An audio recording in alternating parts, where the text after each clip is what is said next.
Escape from Tarkov's reserve map has a great amount of variety. There are numerous buildings to explore, a very difficult boss, tons of quests, and more than enough loot for an entire lobby of players. But the area we're going to be focusing on today is not on the surface, it's underneath, in the underground bunker. Players travel through different areas of the map for many reasons, but if you're looking for PvP, your best bet is to head down into the bunker.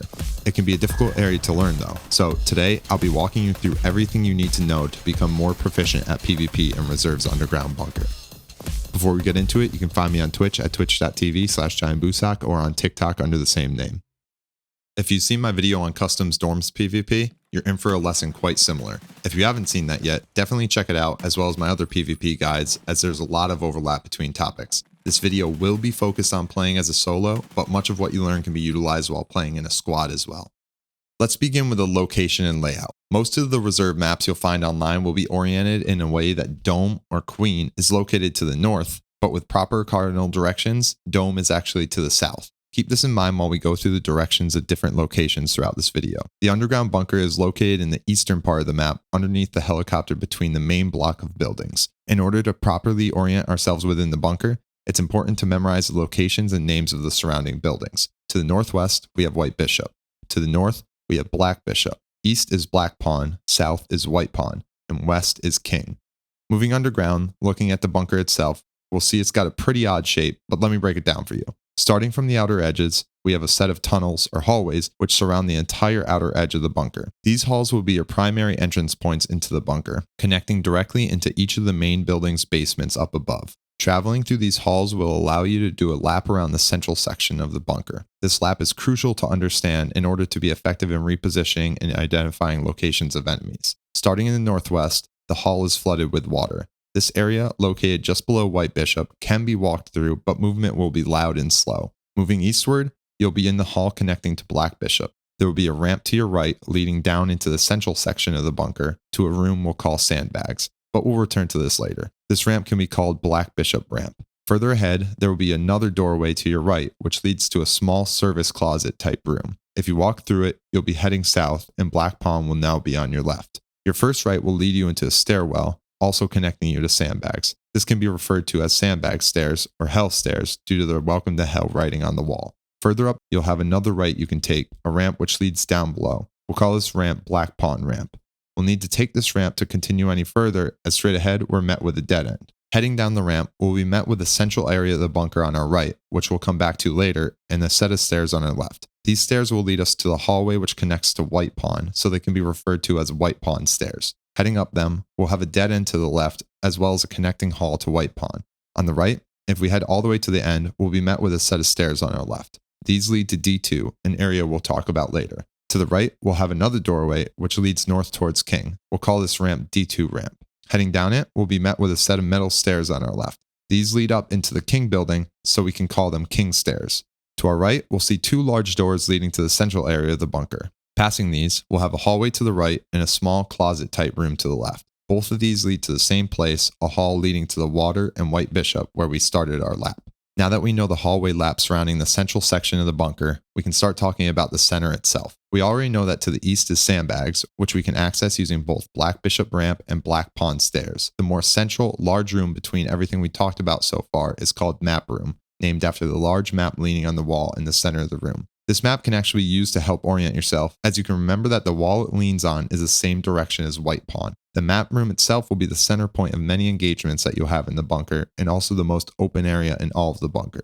To the north of Map Room, we have the offices. There are a couple ways to access them. On the east side of Map Room, before entering Sandbags, there's a hallway you can head down. Walking down there will lead to another hall on your left, inside of which there's a power switch, which turns on the power for an extract in the D2 area we mentioned earlier. It also turns on lights throughout the majority of the underground bunker. This set of halls can be referred to as Power Hall. To the left of the switch is another doorway which leads you into the first office. Upon entering, you'll have another door to your left, which is the RB-PKPM marked room. Straight ahead is a large glass window, which you can break to access the second office. To your right will be another doorway, which leads to the third office. Across the room is two doorways, which will lead to another hall, which we can call Office Hall. Upon entering the Office Hall, you'll be presented with many options. Starting all the way to the left and moving clockwise, we have a doorway which leads to Map Room, a small closet, a bathroom, a locked door, a door which leads to a small room which connects us to the water area by White Bishop, and lastly, a door which leads to the fourth and final office. It should be noted that this doorway is the only way into the fourth office, so it's a dead end you definitely don't want to get trapped inside of. For more clarity, it can be also referred to as the back office. The layout of the bunker can take quite a bit of time to memorize, but after a few laps, it should hopefully make more sense. If you don't know the area well yet, load yourself into an offline raid and try to make yourself get lost down there. Run yourself into an area and try to figure out what direction or building you're facing. Testing yourself like this will allow you to learn much more quickly and prevent having to second guess repositioning opportunities during fights.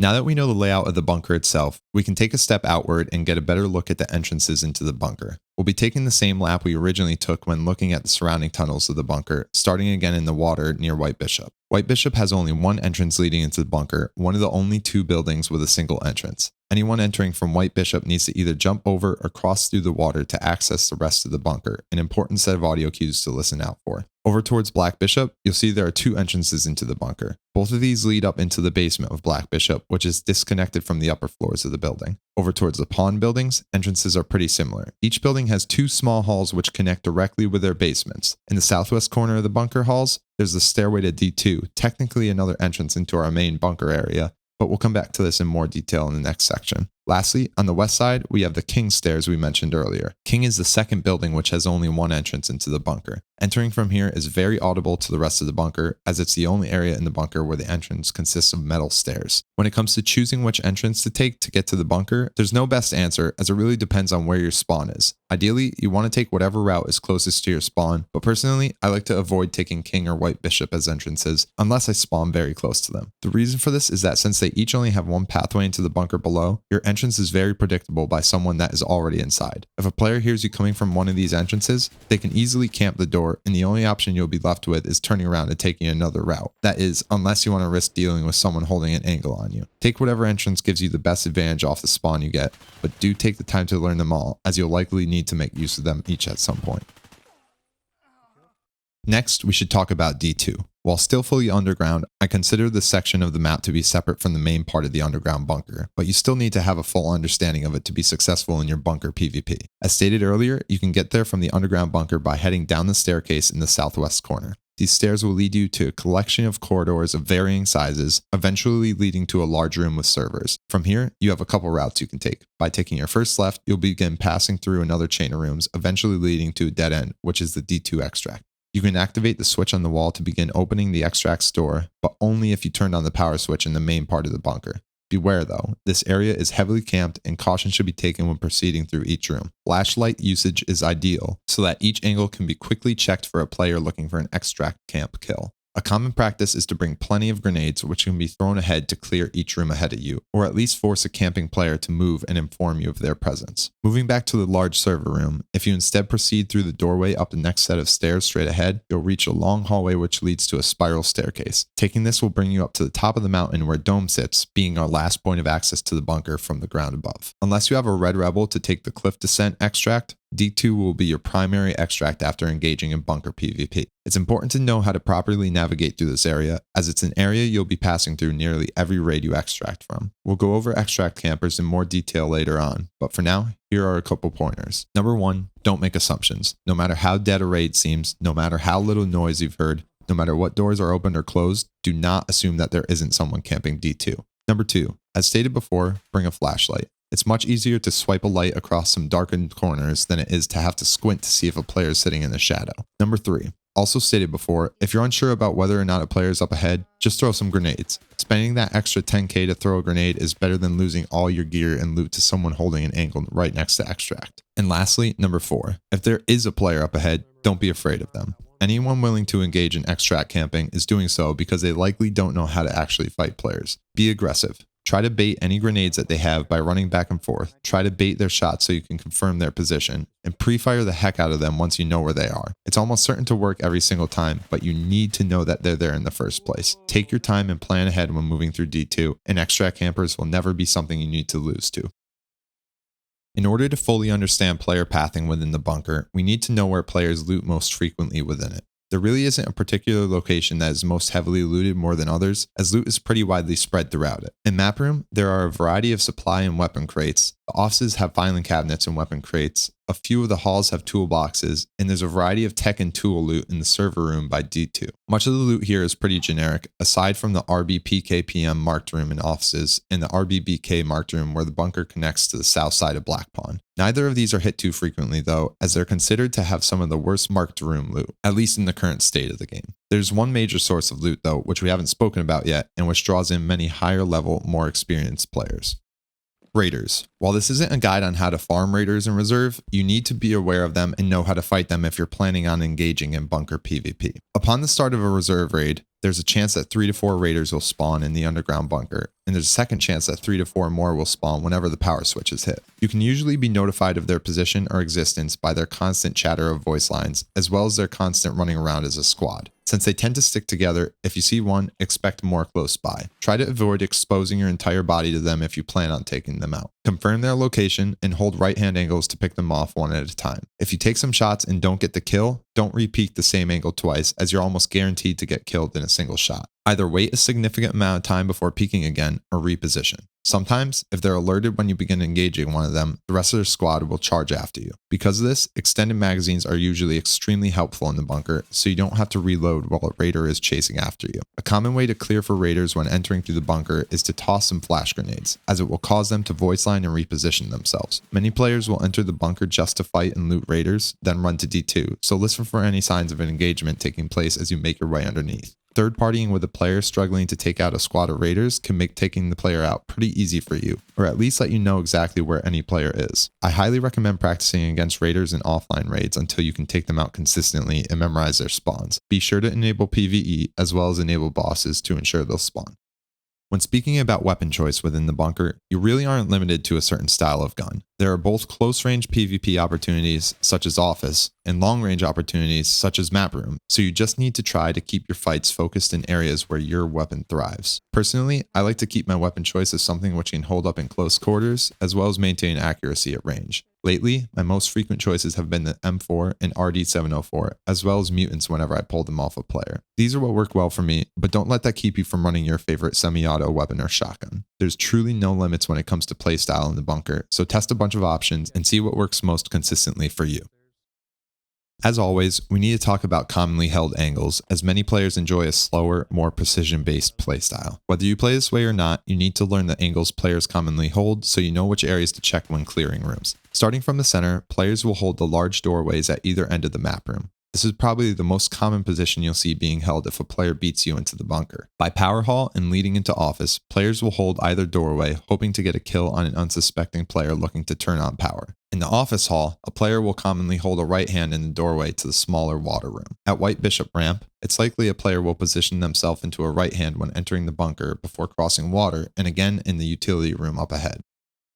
Opposite this, a player will do the same at the top of D2 ramp. In between these locations, at the top of King's Stairs, tight angles can be held looking into the map room below. In the bunker halls that run parallel White and Black Pawn, any of the recessed parts of the hallways are a possible spot for a player to hold. In the utility room between Black Pawn and Black Bishop, players can hold right hands at either doorway or leave both doors open, getting a line of sight from all the way back at Black Bishop. For White Pawn, Black Pawn, and Black Bishop, you also need to be careful when traveling through the bunker halls, as players can be difficult to see when holding at any of the building's basement doorways. Of course, the list could go on, but these are some of the most common positions you'll run into when making your way through bunker. My best advice to counter these angles is use your map knowledge to reposition on them, either forcing them out of their angle or flanking them so that you'll have an easier position on them. You really don't want to bother with just holding a counter angle on them, as this will either prolong the fight or end up in a toss-up of who gets the head-eyes shot first. Moving back to the topic of camping, let's go into more detail about D2.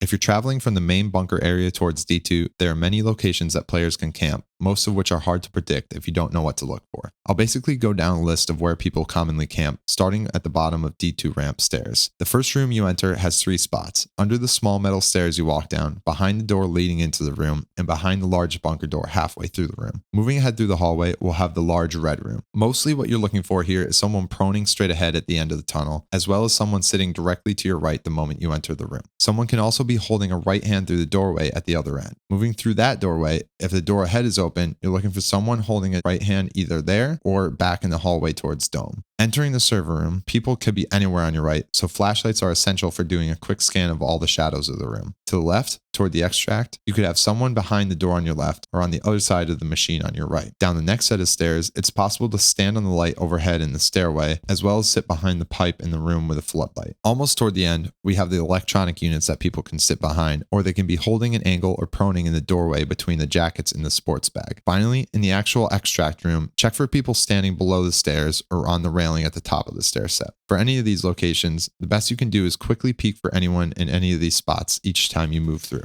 Never make assumptions. Swing every corner ready to fight. The majority of people sitting in these campy locations are only doing so because they can't find PvP success elsewhere, so you often don't have to expect them to put up a good fight in return. If you're worried about a particular camping spot, be sure to have a few grenades on hand at all times when heading to D2, so you can use them to double check for someone ahead. Another great thing to do is memorize which doorways are closed and open at the beginning of a raid, what lights are shot out, and what containers are looted. Noticing these as you move toward D2 can be great for making better estimates about where enemies have been and where they still could be. Still on the topic of camping, moving back towards the main part of the bunker, there are only a couple spots I really want to mention. Location 1 is on King's side of the map room. The southern large door that leads to the map room can be jumped on top of, making for quite the tough to notice spot. Another one is at the top of D2 ramp by the stairs, where you can jump up onto the door or onto the floodlight. These are the ones I see used most commonly, so I typically do a quick check of them each time I pass by.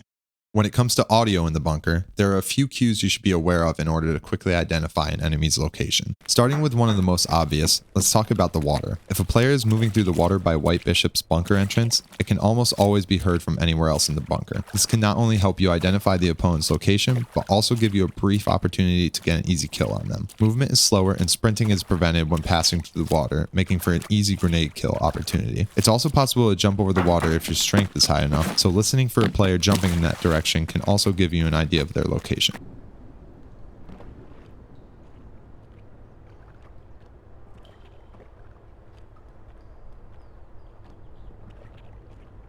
Another loud area is up in the hall between D2 stairs and White Pond. There are sections where, when walked on, footsteps on glass pieces will play. This is an easy way of identifying the difference between someone being inside White Pond and being in its bunker hallway.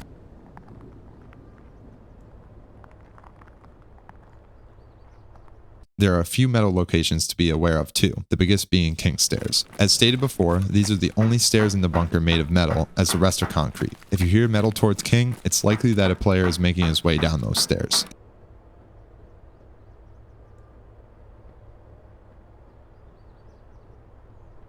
There are also strips of metal in the map room and White Bishop ramp, both of which should be pretty audible from anywhere in the bunker.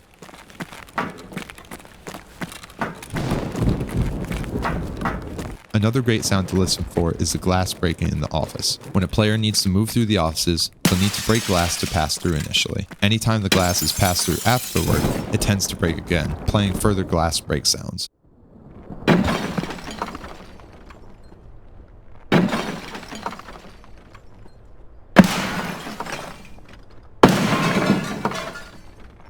Lastly, we all know that vertical audio can be a bit funky in Tarkov. In most places throughout the bunker, if you're in map room and a player is in one of the upper halls, it usually won't sound like they're a floor above you.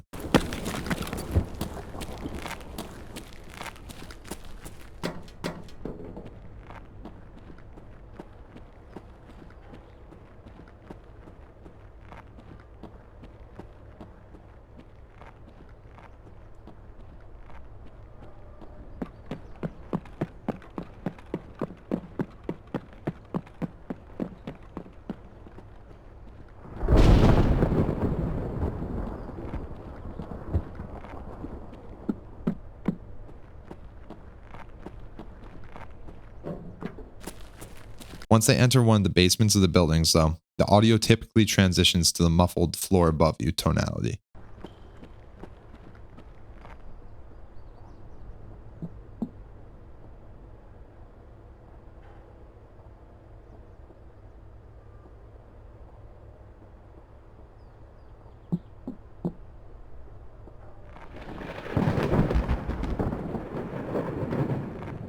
This also tends to apply in most cases when you're in one of the upper halls and a player is in one of the basements. Even though they're only a few steps above you, audio tends to be muffled, including gunshots, so always do a quick head turn check when passing the basement doors.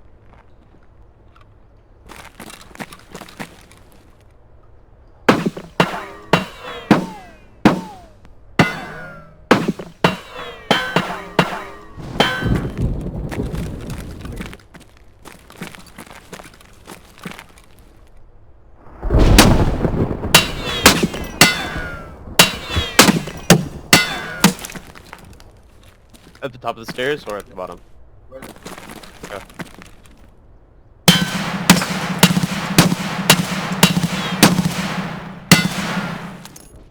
The concept of getting pinched or being trapped between two enemy players with no way out is actually a bit easier to avoid in bunker than most other places, as long as you know your way around. If being on the receiving end of a pinch is a concern, the primary areas you want to avoid are office, as well as King and White Bishop's entrances. Both King and White Bishop are the two buildings where the basements only give you one entrance into the bunker. If you're anywhere between their basement and the bunker itself, there's always a chance that a player could be both below you and coming up behind you, making for quite the difficult situation. In office, you have a few more options to redirect the fight, but there's still a chance you could get trapped. If you're in the glass window part of the offices, and you have a player approaching from power side, as well as the office hall, you're likely in a situation where you have to rely on some quick, lucky shots to survive. Most other locations throughout the bunker always give you multiple options for repositioning in order to handle fighting teams more easily, as long as you recognize your surroundings and always keep a backup plan in mind. Third partying is something you'll very often have to deal with in the bunker, both on the attacking and receiving side. If you have one of the closest spawns to the bunker, it's likely that shortly after your first fight down there, you'll have another squad rolling up. On the other hand, if you got a far spawn, it's possible that by the time you get there, a fight will have already started or will be taking place. When entering the bunker, run a quick checklist. Do you hear any movement below? Do you hear any raider voice lines? Are the lights on, meaning the power has been turned on? Are there any open containers? Doing a quick check for these will let you know if someone's already down there, letting you better plan your attack. The best thing you can do is take 5 seconds to listen for the audio cues we mentioned in order to better define the enemy position. As I spoke about in the dorms video, you can also listen for both where guns are being fired from, as well as where they're impacting. Listening for both sounds separately can help you to define where both opponents are located, not just the one firing. The best way to engage in a third-party attack is to approach from behind either end of the fight. This way, you can either catch that side of the fight off guard, or at least you only have to deal with one side at a time. If you approach from between the two, you'll probably get caught in the crossfire. If you're the one being third-partied, try to reposition as quickly as possible, the same way you would if you were being pinched. In short, do your best to get in a position where you do not have opponents on two different sides of you. If you know where the opponent is, you know the entirety of your surroundings, and you're ready to fight, the final thing you need to do is secure the kill. There's of course a ton of different ways that you can approach this, but there's a particular way I like to go about it more than any other, and that's to get as close to the enemy as possible. Personally, I always find close range fights easiest. If I'm a room away from the enemy and I know where they're standing in the next room, it's always an easy kill to swing through a doorway, pre-firing where I know they'll be. It's typically always a win when I do this, unless I guess incorrectly where they'll be positioned. If an enemy is holding an angle far, I utilize repositioning opportunities to get closer to them. Sometimes this is just taking a wide swing through the bunker halls, and sometimes this requires exiting the bunker and re-entering through the next building over. Whatever it may be, take your time and focus on winning. Don't get frustrated and make a risky push when the opponent is holding an annoying position. Gauge your surroundings, weigh out your repositioning options, and choose which you're most confident in.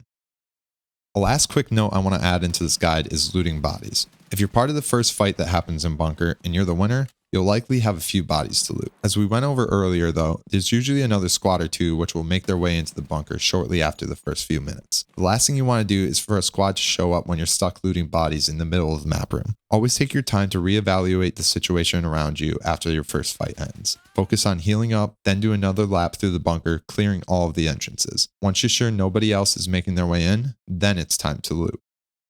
And that's going to be it for this video. I tried to condense things down a little bit and not rehash a lot of the tactics that I went over in the dorms PvP guide. I highly suggest watching that video if you found this one useful, as a lot of the information there can be applicable to bunker. If you have any questions or suggestions, definitely let me know in the comments. But thank you very much for watching this video, and I hope to see you in the next one.